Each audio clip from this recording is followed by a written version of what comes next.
Hello and welcome to The Big Bark, the podcast for dog lovers, brought to you by barkingmad.ie.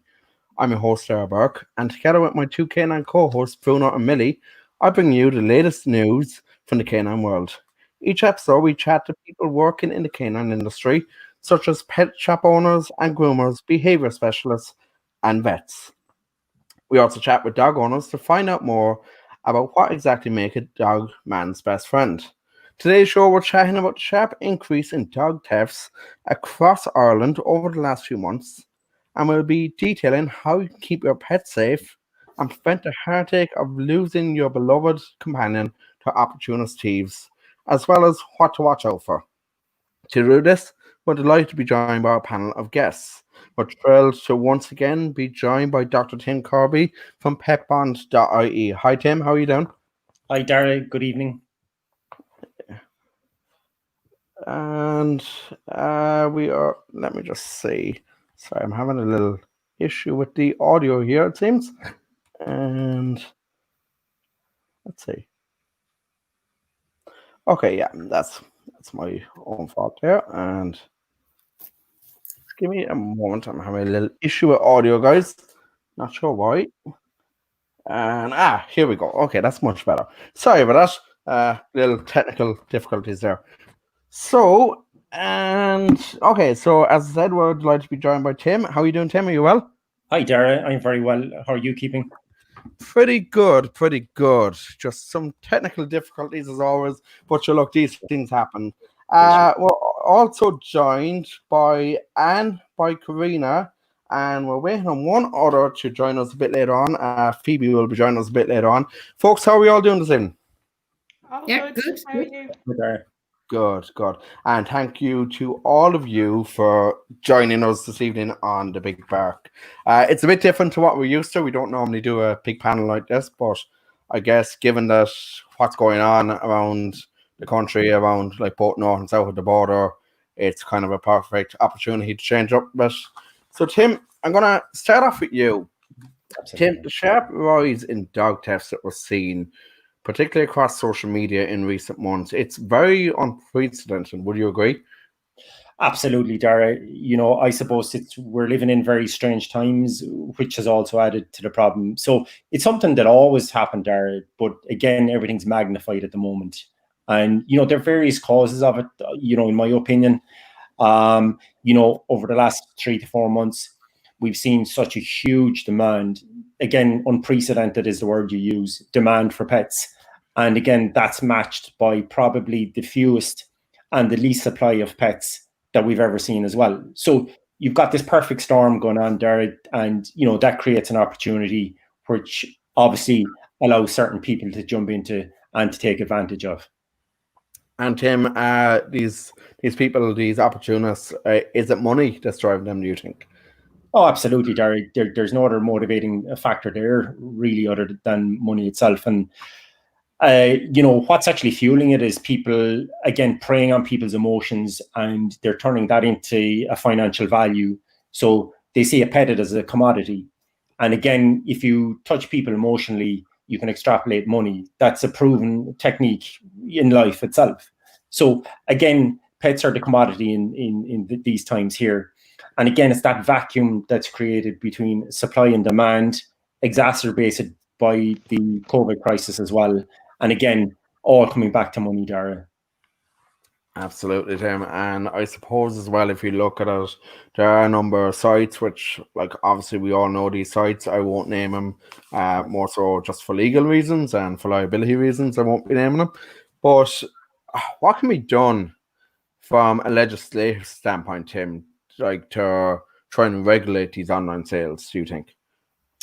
Yeah, I mean, Dara, like the way I see this whole space really is you need kind of a two-pronged approach. You need a top-down where you get the government to take some element of accountability, and also you need a bottom-up where we need everybody to take accountability as well. It's just like the coronavirus crisis, one or the other isn't going to resolve it unless you get buy-in from both ends, of the issue itself.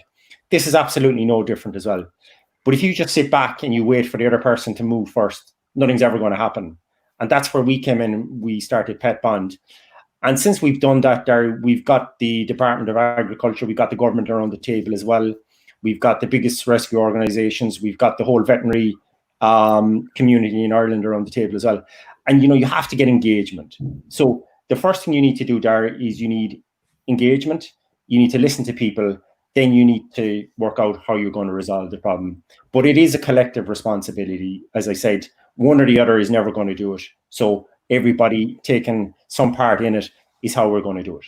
Now, the actual nuts and bolts there of how you do it, I mean, if you look at it at the moment, there are certain platforms, there's just false information up there. There's just, you know, some sites don't even put up the microchip numbers, which is illegal at the moment. You know, the standards are just so low. It's just incredible. You know, you wouldn't even accept such low standards for a piece of furniture going online.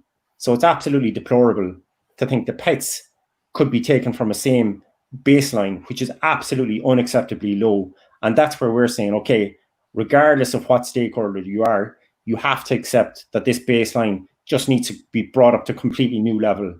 And that's really the touch point, and it's the starting point that we're using for every stakeholder in all our conversations. That's great information there, Tim. Anne and Karina, I'm going to come to you next. I know you're both in the Facebook groups that have been set up recently online. Let's chat for a minute about what we've been seeing online. Like, we're seeing multiple images floating around different Facebook groups of specific individuals who are supposedly involved in these dog thefts, many questioning why they have yet to be arrested. Why do you think that is? Okay, I think because simply they're so clever. They haven't yet been caught with the animals. They have to be seen with the animal or the pet. And nothing by law can actually be done unless they're caught in the act. I've been on to a number of different Garda stations about this. And it's unfortunate that the pet is considered the same as coming in and taking my mobile phone. They're allowed to take photographs of your house. They're using drones. They're looking in your back gardens. They're watching every moment. They're waiting to catch your pet. So people are terrified, absolutely terrified in their homes at the moment. They can't go for a walk.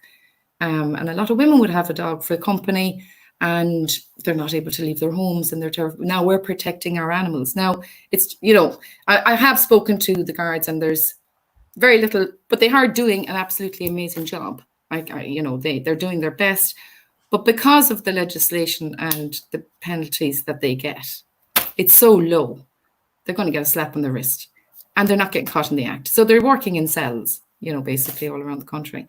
So my hands are tied and we're all feeling very, very helpless, bar what we can actually do within our community and on Facebook and following them. But it's not just maybe one couple that we might be discussing here. There's multiples. So now every time I'm driving, I'm watching I'm watching all the number plates, and it's actually very distressing. So we have COVID and now we've got this, and it's very, very stressful for people. I'm listening to it from everybody from West Clare to East Clare. Absolutely, and completely agree. It is it's definitely adding to the stress that's been there, like with COVID and all the restrictions that have been in place. And now you have this, you're constantly watching it properly. Karina, what's your thoughts on this? Basically, it's along the same lines as Anne there. Like, we've had incidents where two of my friends' dogs were robbed out of the garden. Now we've got one of them back, and unfortunately the guards can't really do much.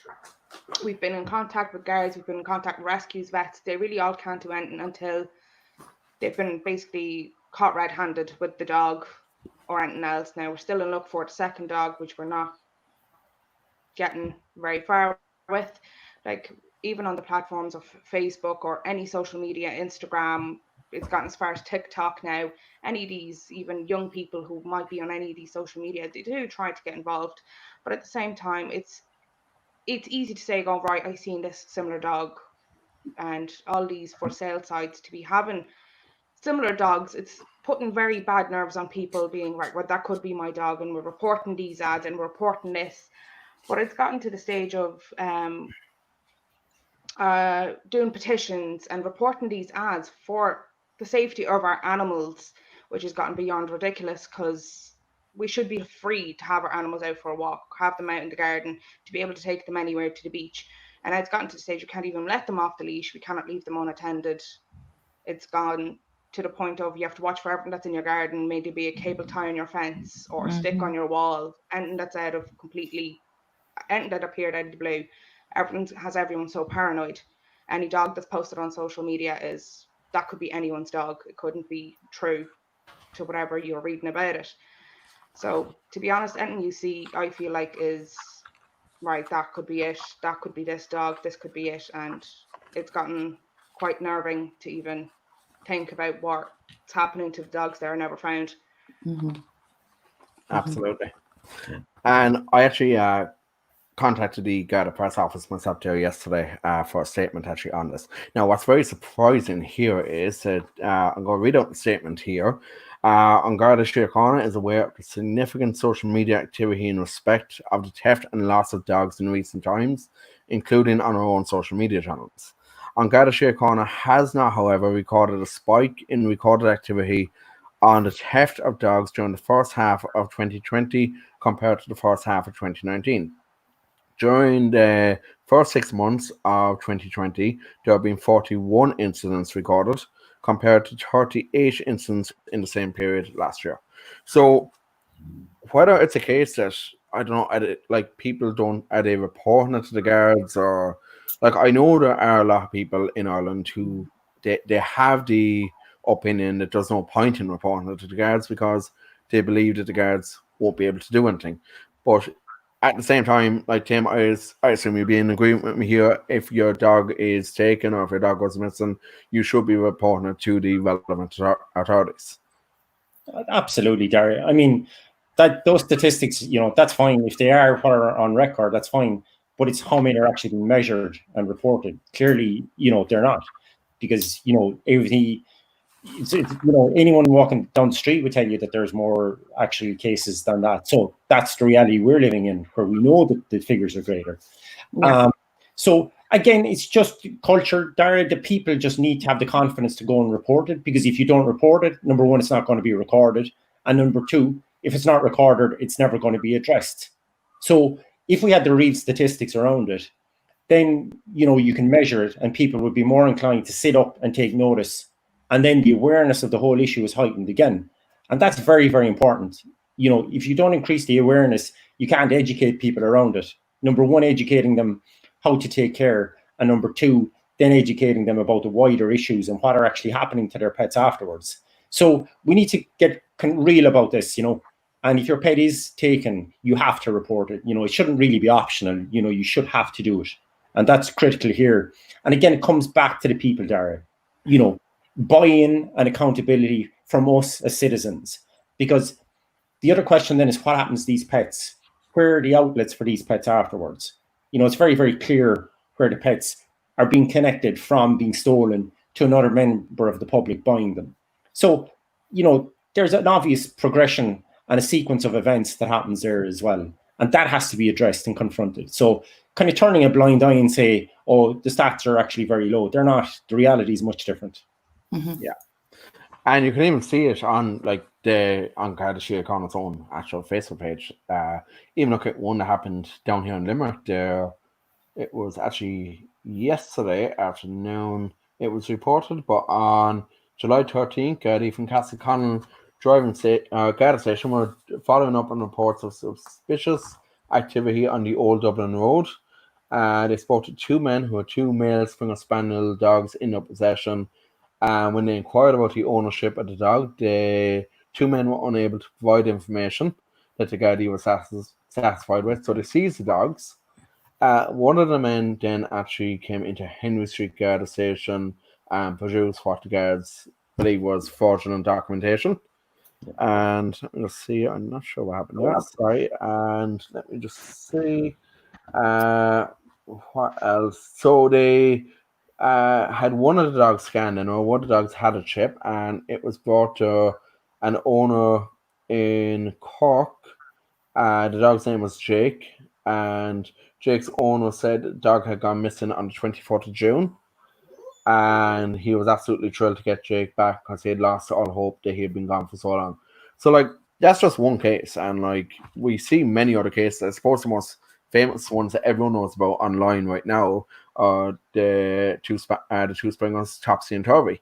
Like, everyone across the country at this age has heard of these two dogs. Now, I believe Turvy has been reunited with his owners, but Topsy is still missing. So, again, like it just does go to show you when you even have like these examples, when you have the groups on Facebook, and these groups are fantastic for creating awareness and for notifying people of what's going on. But like I do think probably more needs to be done at the same time as well.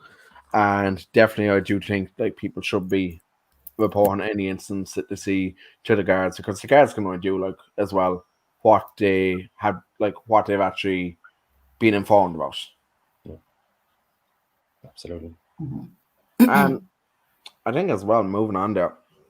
So what we've actually seen as well, and something that's been discussed quite often online, is houses are being marked by different coloured chalks as well as cable ties to signify if there is a dog there actually that is worth taking.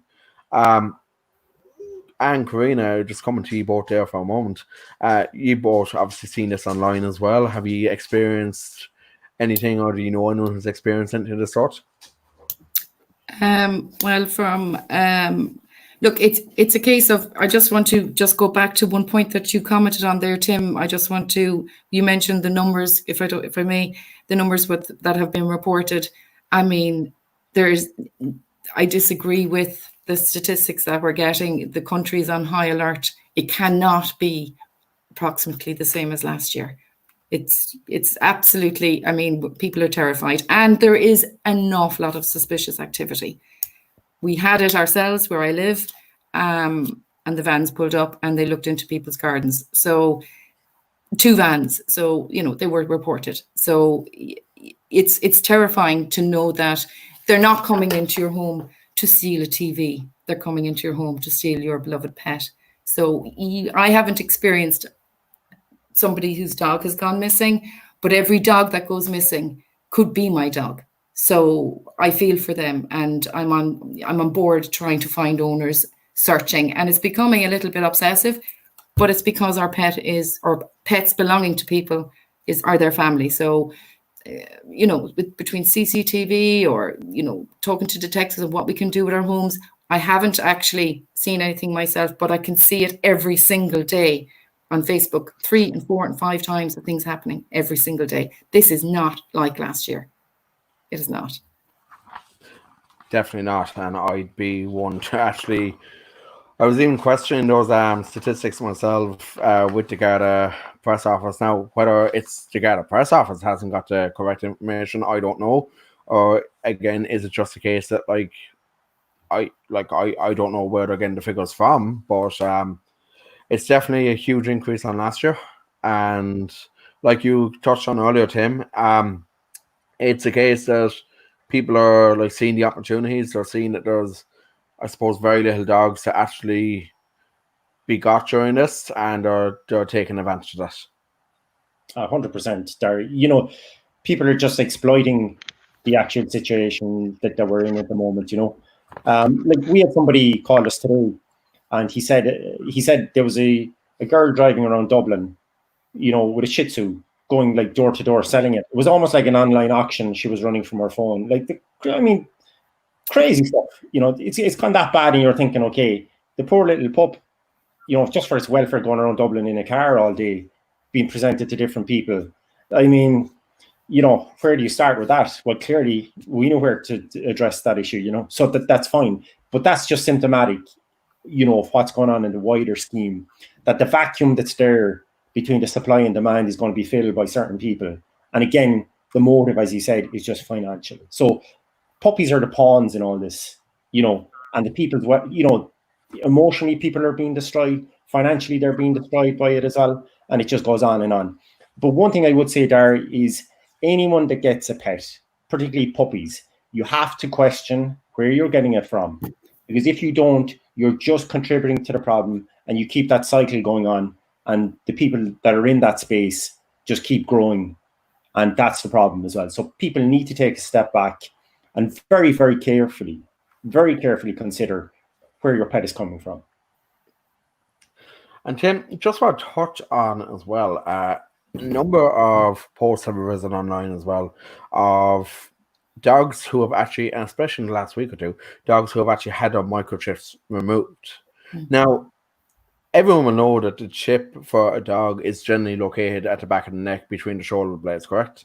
Correct. Sorry, yes. But how is it that they're able to get the how are the scanners even like for detecting the microchip? How are they so readily available? I know they're available online. You can see it on Amazon. You can see it on eBay. They're very readily available. But surely something needs to be done in regards to that. They're so this equipment to remove these dogs are so readily available. Something needs to be done about that too, Tim, doesn't it? Absolutely, Gareth. I mean, first of all, just on humane level, I mean, somebody to remove a microchip like that, without anesthetic, I would imagine, it's just barbaric. It's depraved, absolute depravity, nothing short of it. Like the pain inflicted on that dog, and I'm sure there's other dogs as well. You couldn't measure it. So that gives you an inkling to the mindset of the people that you're dealing with here and their associates as well. And for them to acquire scanners is very easy. Again, that should be made more challenging. It should be restricted, but it's not for various reasons. Again, it's commercial interests, Dara, that the more, vested interests in people that can do scanning, okay, again, it comes down to finances and motivations around that.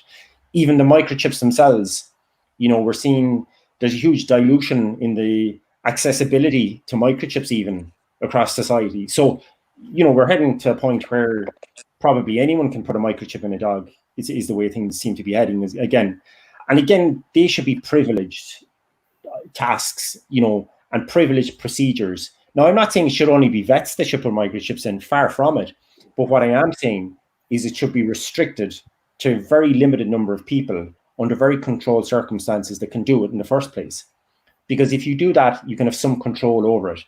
And again, we've lost control over certain things in Ireland, just particularly in relation to animals, pets as well in particular, where there's procedures that people can do, with very limited controls over them. And again, it's the kind of acceptance that look, it's only pets, it'll be okay. And that kind of laissez-faire attitude really, I think, has got us into a lot of the predicaments we're in at the moment. And again, this scenario here, I mean, this really is the lowest of the low where you could remove a microchip from a dog like that. Like, I've never seen anything as horrific. The wound on the dog's neck even.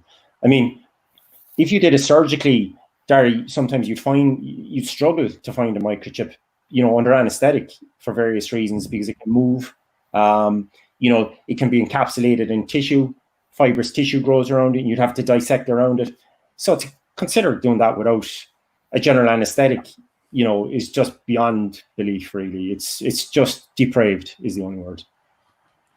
Absolutely. And depraved, I suppose, is one word for it. Just touching as well, I suppose not all dogs, I suppose when dogs are taken, when they're stolen, when it's quickly realized that the dogs are of, I suppose, no commercial value, then it goes to the other side of things. It goes to the illegal dog fighting that's going on too. It's all underground, but it's well known that it's going on in certain society circles across Ireland.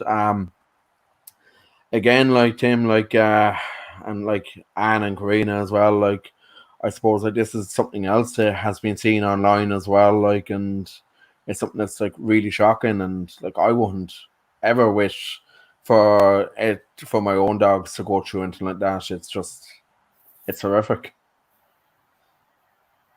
I find it really difficult even just to think about it. I find it, it's just, and how that's still continuing is beyond me. Yeah. It's horrific. Absolutely. Yeah.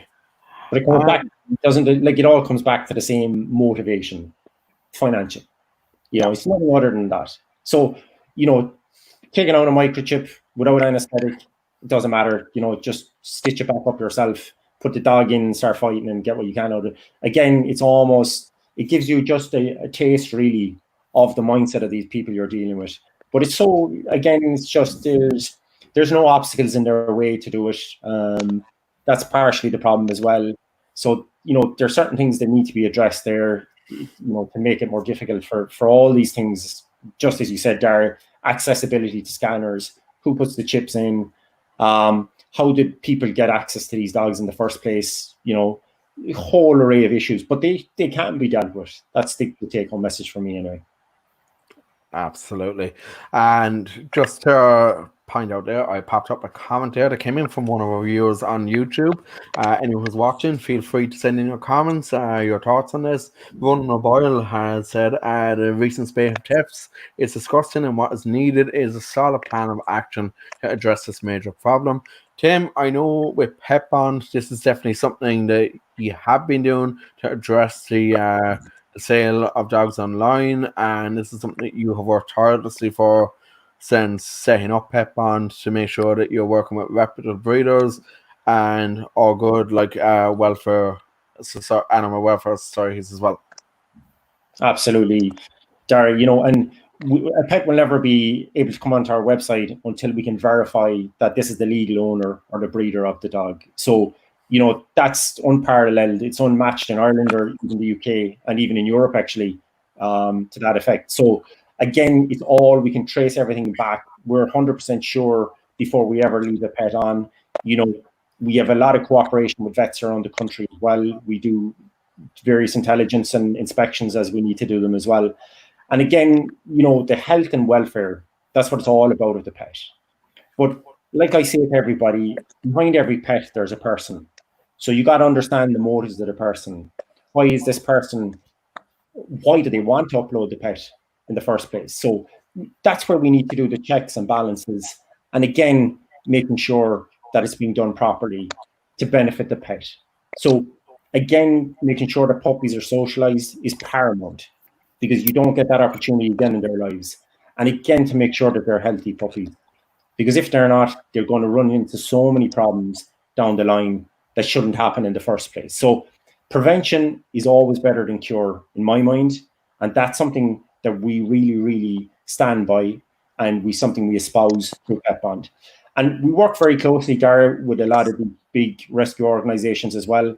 Dogs Trust, Dave endorsed us publicly. We're working with the ISPCA. And we're really raising the standards for anyone that does decide, okay, we want to get a puppy. That's fine. But we're making sure that it doesn't come from the misery that's propagated by puppy farmers and some of these people that are involved in some of the activity we're seeing at the moment as well. So good people can thrive. Healthy puppies and happy puppies will find good homes, but not at the expense of their health and welfare. And thanks very much for that input there, Tim. And thanks again to Ronan O'Boyle, who submitted his comment on YouTube. I just want to get some final thoughts before we wrap up here off our panel, and some final thoughts from you. Yeah, but we have been discussing. I mean, it's just with regards to, why they're doing it. I mean, as it is a commodity, not regarded as a pet and property. How do we stop it? How do we, have some protest, or we're signing petitions. We need to get in touch with our councillors, which I've done. I mean, I know Councillor James Brown is trying to do something with regards to the legislation change, and as it not to be property and to be a pet, which hopefully that will go through. But I think we need to push it, and we need to be talking to all our councillors and anyone that will listen with power. And I was speaking to my own local councillor as well. But if everybody can do this, I spoke to one councillor in particular, and he hadn't heard anything about it. I couldn't understand how he couldn't have heard anything about this. This is everywhere. But he did follow it through, and he is following it through because he's been contacted. So if we can start with the legislation and the demand, people buying, the demand is there, and that needs to be legislated as well. So it's very, very difficult, but I do think we're on our wits' end, and we're living on the edge really now at the moment. I know a lot of people, including yourself, Karina, your friend, it must be horrific. So if we can all, I think, get in touch with our counsellors, because I'm not blaming the guards, they're doing their best, but if their hands are tied, what can they do? So we need to help them get this legislation passed. Thanks very much for that, Anne. Great thoughts there to close out. Karina, final thoughts from you. Well, during all this, I guess it's the main things of, to keeping your pet safe. Just make sure they're neutered for their own health, for their own safety, so they're never can be used for breeding. Making sure they're chipped and, on your monthly, should I say, booster vaccinations, always make sure your chip is still registered to you, that the information is always updated if, God forbid, you moved or mobile phone number changed, and just keeping an eye out for everything that's going on, as if nothing's going to be done about it, that it's only going to get worse, and that's the worst part about it, and that our security is basically, our safety and security is out the window. Like, these pets, they're our companions, they're our family. There's no regard for their feelings or emotions either. They do feel pain just as everyone else, and it's just ridiculous how far this has gone. And I hope that with great power, with social media and everything else that can be done, that the sale websites will put a stronger system in about putting animals up for sale, and that if someone is looking to get an animal, to please go through rescues where it's monitored, where our home checks are done, where everything's done properly.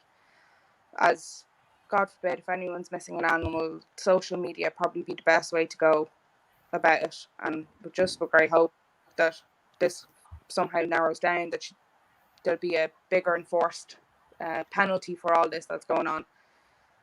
But that's all we can do for now, until we get more information, more power to do anything more. And thanks very much for that, Karina. And my own thoughts, I suppose, something I've done myself is invest in a cheap enough security camera. It's one of the little wireless ones that I picked up on Amazon not so long ago. Only cost me 30 quid. Have it up on the outside the front porch, and it's connected to my phone, so connected to my Wi-Fi, so I can just look in on my phone, and if there's any kind of suspicious activity going on, like, I can just see on my phone, and it's recorded up to the cloud and everything. 30 euro, and it's a safe bit of peace of mind as well. Tim, just coming to you for some final thoughts from you and from Pet Bond. Yeah, I think, Dara, the first thing is just awareness. So the more awareness that's out there, the more vigilant people will be. That's the first thing. And I think the second thing is, for everyone that's in the demand side of the pets at the moment, so looking to get a pet, you have to ask yourself, where am I getting my pet from? Because if you look at those springers, somebody just driving into a car park to pick them up, straight away, you should realize that that's not the way to do it. The only place you should ever pick up a pet is from a breeder's home or a rescue centre. So they're very defined areas. Nothing other than that is acceptable, really. So again, that's something people can do. Every single person that gets a pet can do it. So, I don't really accept what a lot of people say. It's just, it goes on. It goes on because, number one, if you're not taking that element of responsibility, which is within your power, if you are looking for a pet, then the actual supply with those people that are doing it for, all the wrong reasons and stealing pets, again, raising the awareness about those people will put that out in the public domain. And again, it gives the enforcement agencies, again, more scope really to tackle the problem, and again, to address it as they need to do as well. So again, it's like I said at the very start, Dara, it's a two-pronged approach. You got to go top down and bottom up, and then in between, you can reach success. Thanks very much, Tim. So that's all the time we have this evening. Tim, I'd like to thank you, Tim from Pet Bond, for joining us. Be sure to check out petbond.ie. Fantastic site. And if you're looking, as Tim said there, to adopt or looking for a new dog, go to Pet Bond first. Pet Bond offer great advice. And Tim and the team will be sure to help you if you do want to get a new dog, and they'll be sure to offer great advice. Unfortunately, Phoebe was unable to join us. She got held up. But I'd like to thank Anne and Karina for joining us this evening. Thank you. Guys, thanks very much. And okay, so that's all. And tune into our next episode next week. We'll be back next Friday with a brand new panel where we'll be chatting all about this year's Nose of Tralee competition. And hopefully we'll be meeting a few of the participants there. We'll be catching up with some of the more professionals along the way. And until then, don't forget to follow us on social media. On Facebook, we're on facebook.com/BarkingMadIreland. Twitter and Instagram, our handle is BarkingMad_IE. We have TikTok or whatever you call it coming soon. So I don't know how to use it yet, but sure, give me time and we'll see. We're on BarkingMad.ie and the BigBark.ie online, where you can listen to this episode in full, along with all past episodes of the Big Bark. I think there's like 10 or 12 in total so far. And Tim, you've been on a number of them so far. We thank you, as always, for coming back. And that's all for today's show. So, as always, stay safe and have a Barking Mad week. I'm going to just chat to you guys in just a moment once the broadcast is ended there. So just hang around for a moment.